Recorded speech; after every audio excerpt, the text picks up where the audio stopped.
விஜய் அவர்களை பொறுத்த மட்டில் இன்று 80% மக்கள் அவரை வரவேற்றுக் கொண்டிருக்கிறார்கள். என்ன அடிப்படையில் அது சொல்றீங்க 80%? நீங்கள் இந்த தேர்தல் ஏன் சொல்றேன்னா சார் இருக்கலாம் மேபி, ஆனா வாக்குகள் எப்பவுமே பதிவாகிற வாக்குகளே 80% தான். ஆமா 80% வாக்கு நான் மக்களுடைய, அதாவது அது இளைஞர்கள் இருந்து முதியவர்கள் இருந்து சிறுவர்கள் இருந்து அனைவருமே நான் குறிப்பிட்டு சொல்கின்றேன். 80% மக்கள் வேற எந்த கட்சிக்கும் எந்த கூட்டணிக்குமே வாக்கு இல்லாதங்கிற மாதிரி ஆயிடும். இந்த தேர்தல் அதை பறைசாற்றும். நீங்கள் உங்க நம்பிக்கை அது இருக்கலாம், நம்ம பேசுவோம். முதல் கட்ட கருத்தை எடுத்துக்கிறேன்.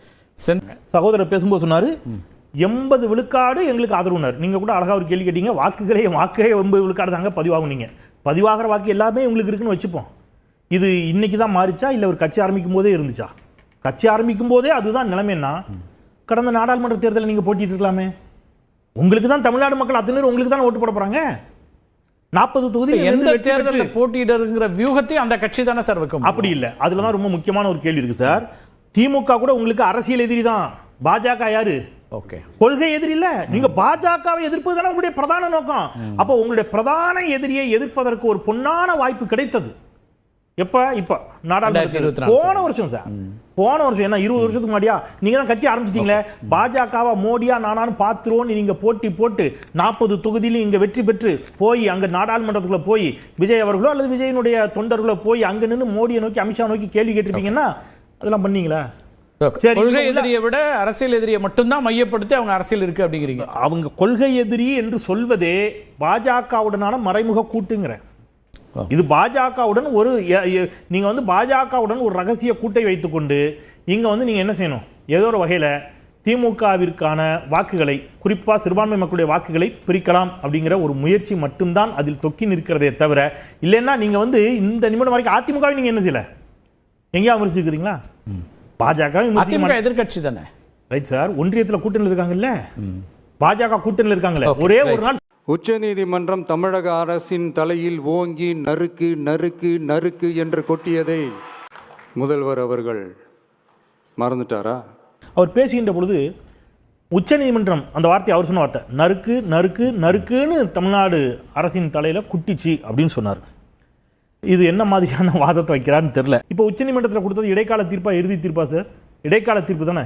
அப்போ நீங்கள் ஒரு இடைக்கால தீர்ப்பின் அடிப்படையில் நீங்கள் ஒரு வாதத்தை வச்சுட்டு குட்டிட்டாங்க தட்டிட்டாங்கன்னு பேசுறது இருக்குல்ல, இது என்ன மாதிரியான வாதம் அப்படின்னு எனக்கு தெரியல. நான் அவர் தலையில் சில நீதிமன்றங்கள் கொட்டியதையும் நாங்கள் நினைவுபடுத்தணும் இல்லையா? 2.25 கோடி ரூபாய்க்கு கார் வாங்கிட்டு அதுக்கு நுழைவு வரி செலுத்த மறுத்த போது, என்ன ரொம்ப கஷ்டத்தில் இருக்கார்ல, ஏழ்மையில் இருக்காரு, அதுக்கு வரி செலுத்த மறுத்த போது நீதிமன்றத்துக்கு போன போது இதே நீதிமன்றம் நங்கு நங்கு நங்கு நங்கு நங்கு நங்குன்னு அவர் தலையில் கூட்டிச்சு. என்ன கேட்டுச்சு தெரியுமா? சமூக நீதி பேசும் நடிகர்கள் சம்பாதிச்சா மட்டும் போதாது, ஒழுங்கா வரியும் கட்டணும், அது நீங்க நாட்டுக்கு கொடுக்குற நன்கொடை இல்ல, அது உங்களுடைய கடமைன்னு சொல்லிட்டு ஹீரோக்கள் ரியல் ஹீரோக்களாக இருந்தால் மட்டும் போதாது ரியல் ஹீரோக்களாகவும் இருக்க வேண்டும் என்று சொன்னார்கள். இப்ப இதே கரூர் வழக்குல உயர் நீதிமன்றம் இங்க என்ன சொல்லிச்சு? ஆளுமை தலைமை பண்பே இல்லாத ஒருவர் விஜய்னு சொல்லிச்சு. எங்களுடைய தெளிவான பார்வை, தெளிவான பயணம், தாவேகா எங்களுடைய தலைவர் விஜய் அவர்களை யார் முதலமைச்சராக ஏற்றுக்கொள்கிறார், அது எங்களுடைய கொள்கை எதிரி என்று நாங்கள் பாரதிய ஜனதா கட்சியை சொல்லியிருக்கிறோம். எங்களுடைய அரசியல் எதிரி என்று திராவிட முன்னேற்ற கழகத்தை சொல்லியிருக்கிறோம். இந்த 2 கட்சிகளிடம் எங்களிடம் எந்த விதமான காம்ப்ரமைஸும் கிடையாது. கட்சி ஆரம்பிச்ச இத்தனை ஆண்டுகள்ல சார் ஒன்றிய அரசை எதிர்த்து தாவேகா நடத்திய ஆர்ப்பாட்டம் ஒரு நாளே இந்த அரங்கில் இருக்கக்கூடிய தாவேகா நண்பரோ அல்லது தாவேகா ஆதரவாளரோ அவர் சொல்லிட்டாருன்னா ஓகே சார், ஒரு போராட்டம் ஆர்ப்பாட்டம் என்ன பண்ணிருக்கீங்க இதுவரைக்கும்? விபத்துன்னு அது கிடையாது, அது திட்டமிட்ட சதி. அது எப்படி நீங்க சொல்றீங்க? அதுக்கு நிறைய எவிடன்ஸ் இருக்கு. அது சதின்னு சொல்லி இந்த தீர்மானத்துல 12 தீர்மானத்துல ஒரு தீர்மானம் இருக்கா? இல்ல ஒரு நிமிஷம், அது சிபிஐல வழக்குல இருக்கு. அப்ப சதின்னு சொல்லக்கூடாது. அக்னி சார் ஒரு நிமிஷம், அப்ப சதின்னு சொல்லக்கூடாது. சதி இருக்கு. இவரை விட முக்கிய பொறுப்பில் இருக்கக்கூடியவர் திரு புசி ஆனந்த், பொதுச் செயலாளர், ரைட்டா சார்? அவர் சொன்ன கருத்து எடுத்துக்கலாம்ல. நீங்க சதின்னு நியூஸ் 18ல உட்கார்ந்து பேசுறது அருவருப்பான வாதம். நீங்க நீதிமன்றத்தில் என்ன வச்சீங்க தெரியுமா? புசி ஆனந்துக்கு பிணை கேட்கின்ற பொழுது இது எந்த சதியும் இல்லை, இது விபத்து, எனவே இதற்கு எனக்கும் எந்த சம்பந்தமும் கிடையாது. இதுல எனக்கு மாவட்ட செயலாளர் எனக்கு அதுக்கு சம்பந்தமே இல்லன்றாரு. இந்த வார்த்தை இருக்கு இல்ல அக்னி சார், இந்த வார்த்தை இருக்கு, இதில் சதி ஏதும் இல்லை, இது விபத்து, எனக்கு ஜாமீன் கொடுங்கள் என்று எதுக்கு கோர்ட்ல போய் கேட்டீங்க? கோர்ட்ல போய் சொல்ல வேண்டியதுனா சதின்னு. அது அப்ப அது டிவில வந்தா ஒரு வாதம், கோர்ட்ல போனா ஒரு வாதம், வீடியோல பேசினா ஒரு வாதம். அவர் இன்னைக்கு என்ன சொல்றாருன்னா தீர்மானங்கள்ல கொண்டு வரல, ஆனா இன்னைக்கு கட்சியில பொதுக்குழுல பேசியிருக்கோங்கிறார். இல்ல சார், கோர்ட்ல ஏன் சொல்லலைன்னு நான் கேக்குறேன். நீங்க சதி தானே சார்?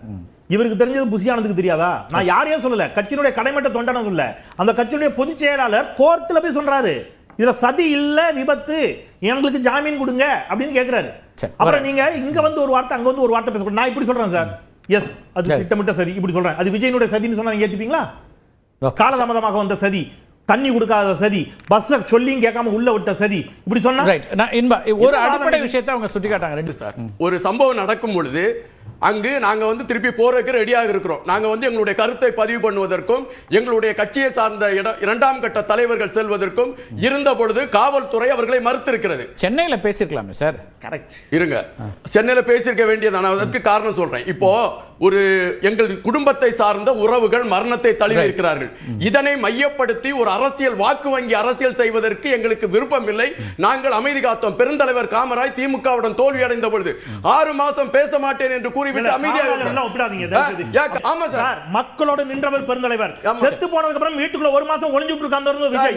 பெருந்தலைவர் காமராஜ் யாரையும் நான் சொல்றேன் கார்த்திகேயன் சார், ஒரு நிமிஷம். ஒரு ஆட்சி அமைகின்ற பொழுது பெருந்தலைவர் காமராஜர் ஒன்று சொன்னார். என்ன சொன்னார்னா, இப்பதான் புதுசா ஆட்சிக்கு வந்திருக்காங்க, அவங்களுக்கு ஆட்சினா என்ன, நிர்வாகம்னா என்னன்னு தெரிந்து கொள்வதற்கு 6 மாதம் டைம் ஆகும்.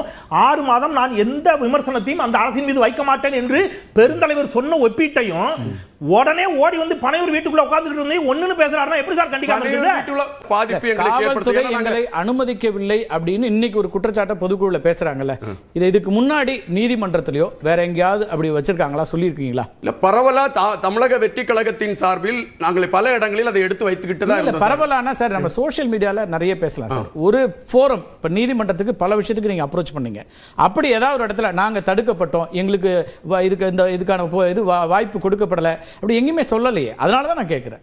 நீதிமன்றத்தில் வழக்கறிஞர்கள் பதிவு செய்திருக்கக்கூடிய விடயங்கள் வெளியே தெரியும், சரியா தெரியும் சார். ஓகே, வர இந்த மேடைகளில் பேசுற எல்லாம் இருக்குல்ல, இப்போ காவல்துறை எங்களுக்கு அனுமதி தர மறுத்துடுச்சு, அதனால தான் நாங்கள் கரூருக்கு போலேன்னு இவங்க சோசியல் மீடியாலையும் மேடையிலையும் பேசுறாங்கல்ல.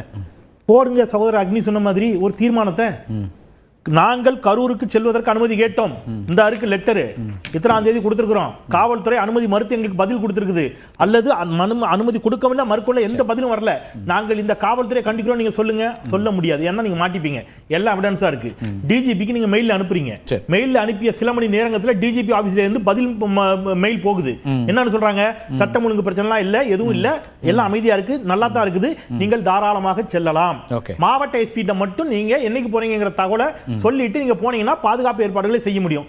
அதோட போயிட்டாங்க சார், எந்த பதிலும் இல்ல. அப்போ நீங்க எல்லாமே மேடையில ஒரு பேச்சு, ஆன் ரெக்கார்டா வேற ஒரு பேச்சா இருக்கிறாங்க. சோசியல் மீடியால வதந்திகளை பரப்புது, கோர்ட்டுக்கு போனா வேற ஒண்ணு பேச வேண்டியது, மீடியால உட்கார்ந்து எதையா பேசுறது, பொதுக்குழு தீர்மானம் அல்லது அத்தன்டிக்கா சொல்ல வேண்டிய இடத்துல எல்லாம் வேற ஒரு டோன் எடுக்கிறது. இது ரொம்ப நாள் மக்கள் இப்படி உங்க நிறைவு கருத்து.